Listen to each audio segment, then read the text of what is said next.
Hello everyone आज video को आपण मानक स्वागत। तो पिलाने काली 28 तारिख आपण मानकर एमडीसी एग्जाम अच्छी। तो पिलाने देखिए बताना किछु अच्छी क्वेश्चन बताना आम डिस्कसन करवा। जो मैंने आम चैनल को सब्सक्राइब करना जल्दी टे सब्सक्राइब कर दिंतु। आपण मानी सियोर सर्ट क्वेश्चन आसो एग्जाम पूर्व आपण मानी सियोर सर्ट क्वेश्चन आसो केतबेले आम चैनल जिते सब्सक्राइबर हम से आपण मानी सियोर सर्ट क्वेश्चन आसो। आ मेंबरशिप जो मैंने नहीं आपण मैंने नहीं जातु आपण मानी स्पेशल वीडियो आसो। तो पिलानी देख बर्तमान डिस्कसन करवा। बर्तमान यहाँ अच्छी आमर एमडीसी ह्यूमन राइट्स अच्छी जो आपण मानकर एमडीसी रे। तो तार किसी क्वेश्चन बर्तमान आम डिस्कसन करवा। तो देख फास्ट क्वेश्चन कौन सी the national human rights commission was constituted in dash जातीय मानविक अधिकार आयोग डैश मसीह गठन होता।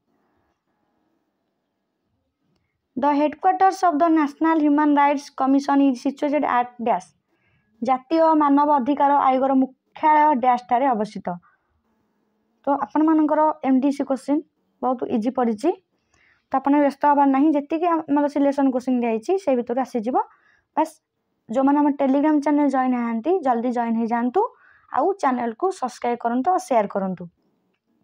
देन पिलान देख dash is the father of declaration of human rights मानविक अधिकार घोषणार पिता डैश अटंती। देन देखिया the protection of human rights act came into force in the year dash मानविक अधिकार सुरक्षा अधिनियम डैश मसीह कार्यकारी होइथिला। Article 15 of the Indian constitution deals with dash भारतीय संविधान धारा 15 डैश वर्णना करे। Universal declaration of human rights contains dash articles सार्वजनीन मानविक अधिकार घोषणा डैश धारा अच्छी।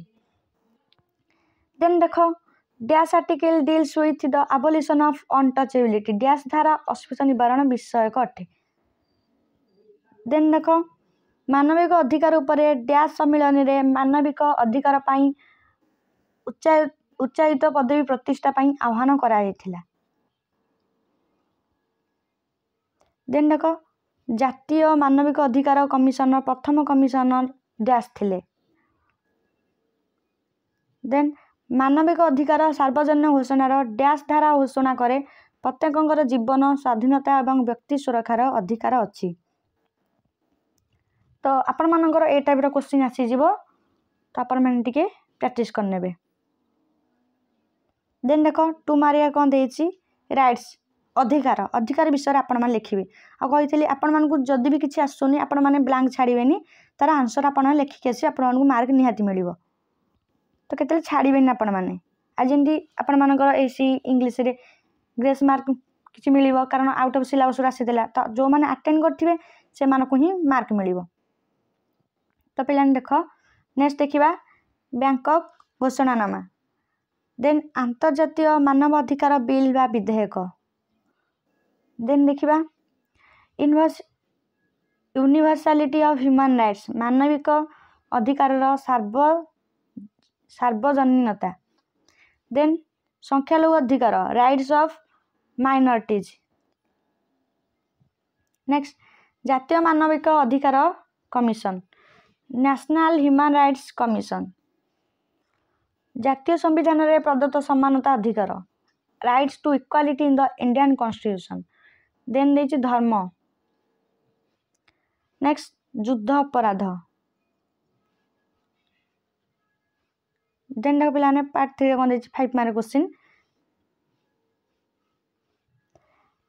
शरणार्थी एवं स्थानांतरण मध्य पार्थक्य difference between refuge and migration मानविक अधिकार महत्व significance of human rights.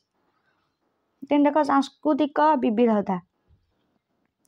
Next आपण मानक देछि कोन नागरिक और राजनीतिक अधिकार उपरे अंतर्जातीय चुक्ति 1966। नेक्स्ट आपण मानक देछि जगतीकरण और मानविक अधिकार मध्य संपर्क relation between globalisation and human rights. Then देछि आपण मानक देख जातीय मानविक अधिकार commission national human rights commission गोटी श्रमिक बॉन्डेड लेबर। देन आमेन्सी अंतर्जातिक एमएनसी इंटरनेशनल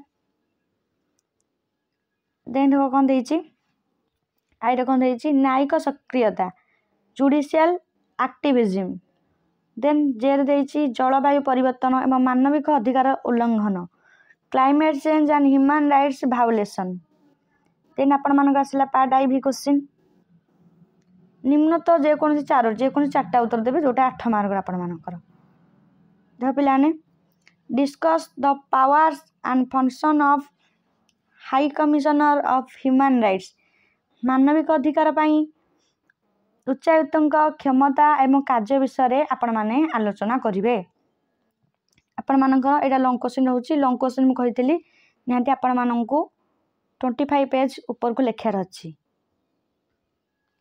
तो देन देख कौन देइछि देन आपण मान कौन देइछि देख state the important provisions of Indian constitution regarding implementation of human rights for women महिला मानक पई मानविक अधिकार कार्यकारिता संबंध में भारतीय संविधान गुरुत्वपूर्ण व्यवस्था दर्शाओ ये आपण मानक एटा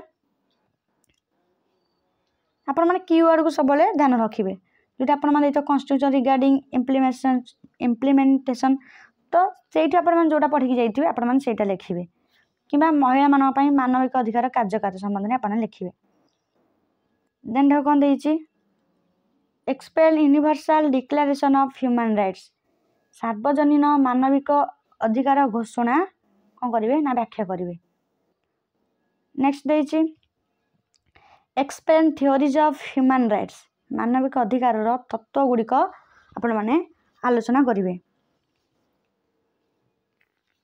देख critically examine the role of civil society in protecting human rights मानविक अधिकार सुरक्षा पाई नागरिक समाजर भूमिका को समालोचनामूलक अनुध्यान कर तो देख आपण मानकर जो रहिला एमडीसी ह्यूमन राइट्स तो यार सिलेक्शन क्वेश्चन ऑलरेडी अपलोड हेनी तो धीरे धीरे बर्तमान आपण मानकर अपलोड हो जिवो काली जेतु गोटे दिन किछि माने गैप भी देनी तो धीरे धीरे वीडियो अपलोड करबा पे टाइम लागुची तो आपण माने व्यस्त होंतनी आपण सिलेक्शन क्वेश्चन आसी जिवो आपण माने सिलेक्शन क्वेश्चन आसी जिवो आ एटा देखैली प्रैक्टिस पाई क्वेश्चन केमन क्वेश्चन पडुची आपण एटू जानि पारे केमन कोन क्वेश्चन पडुची तो एटा को टिके जस्ट ओवरव्यू करके जिवे कारण एटा आपण मानको अलगा एफएम यूनिवर्सिटी क्वेश्चन को यूनिवर्सिटी आपण मानकर एटा एफएम यूनिवर्सिटी क्वेश्चन तो एटा प्रैक्टिस पाई देइछि आपण मानको तो सिलेक्शन क्वेश्चन बतन बहुत जल्दी बतन अपलोड होछि आउ एमडीसी पिला माने आउ बाकी जो जार जतिक अच्छी मु अल्प पाखापाखि अपलोड कर देइछि आपण माने जाइकि प्लेलिस्ट चेक कर देबे।